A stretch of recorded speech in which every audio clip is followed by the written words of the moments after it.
guys, welcome to another episode of Sunscreen Saturday. Today we're taking a look at a sample that I got. Teeny weeny window sample. We're going to measure this because I wonder, as do we all, right? How much are in these samples? Is it enough for 2 days or is it just enough for one? But this is the Dr. Dennis Gross Lightweight Wrinkle Defense SPF 30 All Mineral.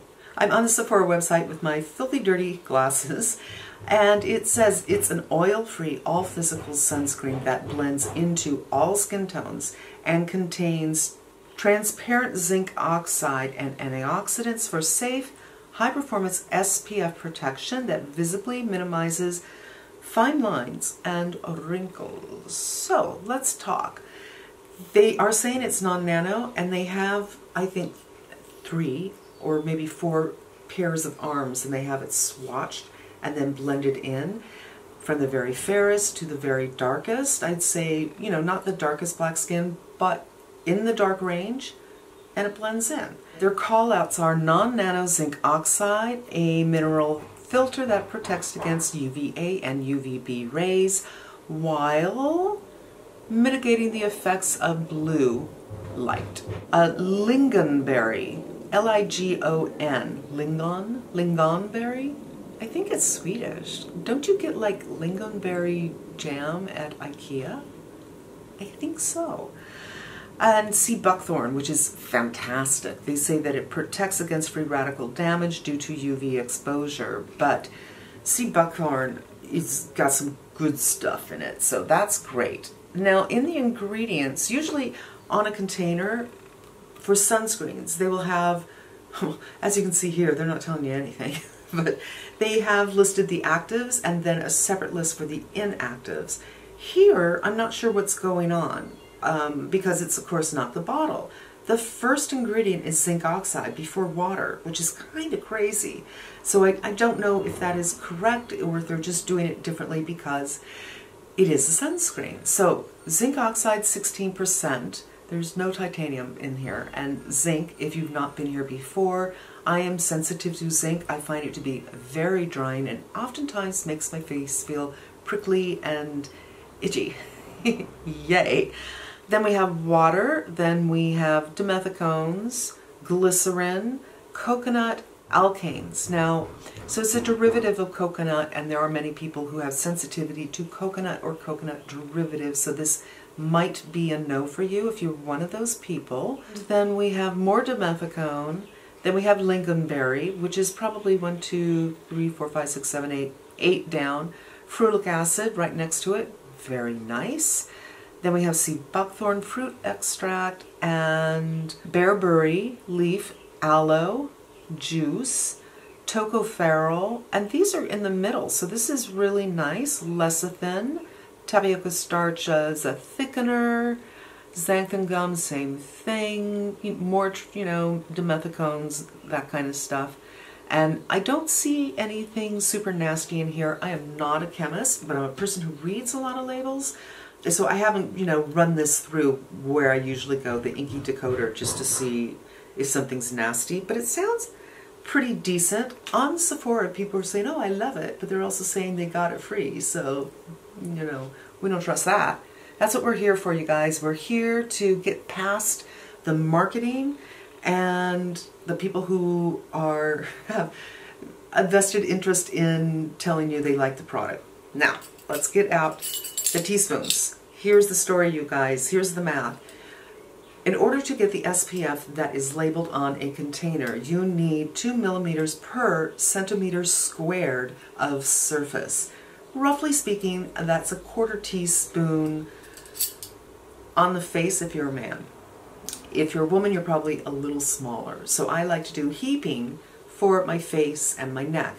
Is that exactly to subscription or prescription? No. But I figure it's more than most people do. And also, I've already mentioned, if you haven't been here before, I don't really like mineral sunscreens. I found a couple that I think are close to elegant or pretty elegant, but most sunscreens that are in the mineral range, they don't pass my test. And I don't believe that putting on my sunscreen should take more time than putting on my skincare. So I'm not going to put on a layer and let it dry, and another layer and let it dry, and then another layer and let it dry, so I can wear something that's egregiously awful. To me, the reason we're here isn't to like things, it's to find things to like. That's what it's about. So I don't like everything I put on in the sunscreen range. And also, I don't really care who does like it, because sometimes I get comments, so-and-so really likes this. And I was like, that's fine. I don't. It's not pertinent to me. Here's a quarter teaspoon, and I want to show you always what it looks like in the hand. So it's a little runny, and it's always a good idea to start with teaspoons, put them in their hand, so you get an idea of what it looks like, so you can, you know, put it back in the kitchen eventually. I have 2 teaspoon sets, and I think you could probably get 2 applications, or maybe even more, from that bottle. So this feels like one of those, not quite, one of those milky sunscreens, but not quite. Doesn't really have a scent. There's something, but it's not added fragrance. And I did my skincare solid half-hour ago, so that's all sunk in. And there's no problem so far with it not agreeing with my skincare. Now, the thing that worries me most about things with a lot of dimethicone, and this is a personal thing for me, I always feel like dimethicone locks in the heat in my head and makes me warmer. So I start to sweat not because of the heat hitting me from external forces, but from the heat locked in from the external force, if you will, of the sunscreen on my face. So let's see if those pictures that they provided were legit. Like, when they do those pictures, are they putting on the right amount, or are they just going, boop, here's a little bit, oh look, all rubbed in? 2 different things, my friends, 2 different things. So far, I'm definitely seeing a white cast. I get a little bit under the eyes. I don't like to do under my eyes because it always goes up. As a matter of fact, I remember ages ago, I'm just going to, while I'm talking, take the finger that has the least amount of nail in it and get the rest out. Ages ago, I saw something where the person, who I think was a derm, had said, when you do your eye cream, just put it on your orbital bone because it will migrate. You don't have to put it near your eyes. And I find that's absolutely true when it comes to sunscreen. It just migrates.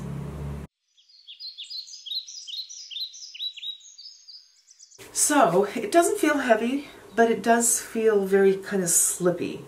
And sometimes that slippy feeling feels oily. It's probably dimethicones, but I would say if you are very oily, you might have an aversion to that feeling. It might make you feel like you're more oily, even though it's not oil, it's dimethicone that is doing it. And I do think we're going to have to let this set up for, let's say, 5 minutes or so, and we'll come back and see what it looks like and put on some foundation to see how they mesh together.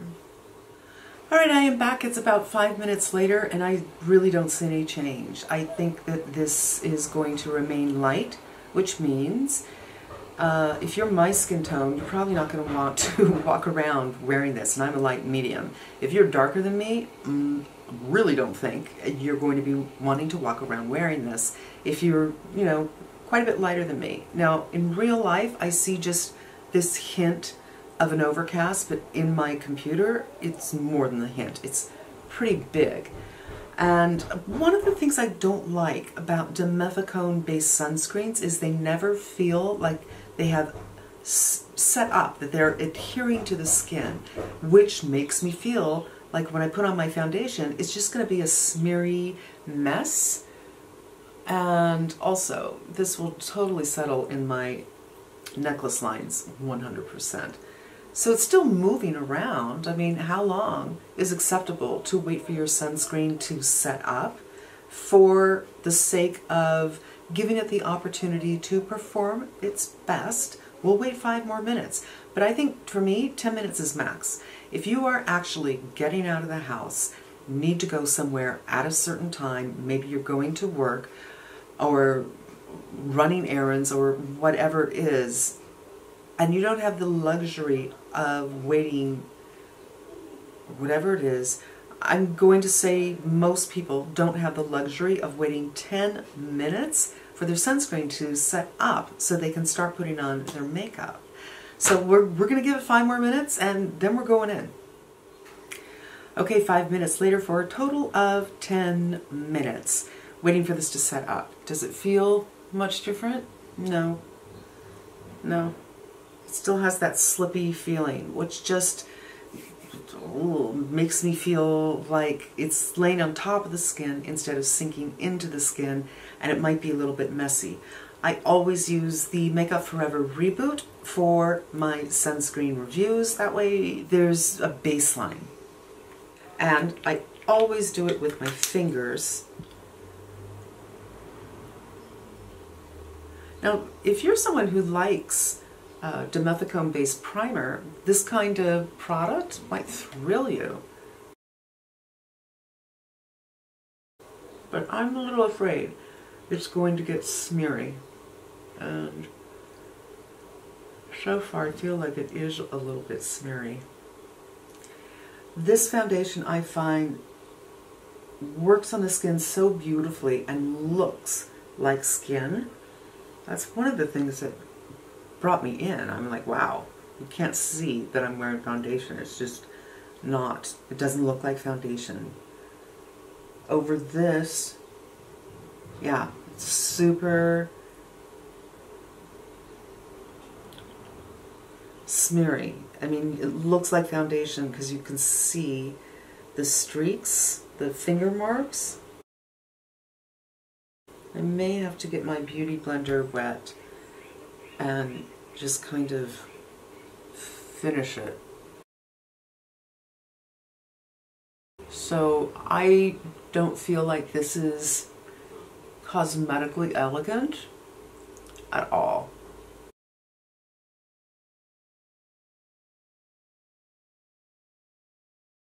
There's no balling or pilling, so that's not a problem. But the foundation isn't performing like it usually does. Oh my god, yeah. It's so smeary, you guys. Oh, my forehead, which is the flattest, best part of my face, is just a smeary mess. Okay, I'm gonna get this wet and we're gonna try to fix it.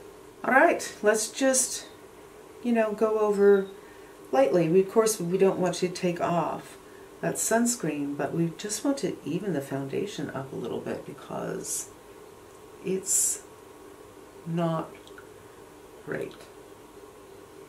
Alright, I've evened it up a little bit, but for me, you guys, the beauty of this foundation is no longer there.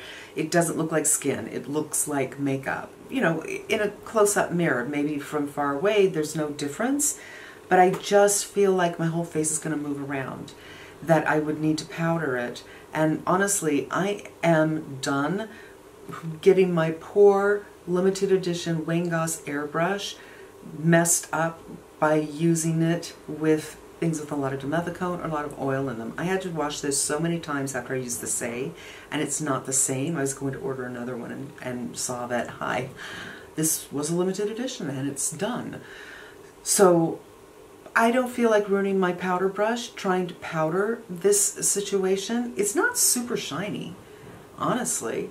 I'm fine with the radiance, but it just feels like it's gonna just slide away. Do you know what I mean? Like if I were to scratch my nose, there we go. I don't want to do it to my nose. Well, okay, let's say I rub my nose. Oh, I got a dog hair. Yeah, it moves it. Well, I guess I'll just do some concealer over there.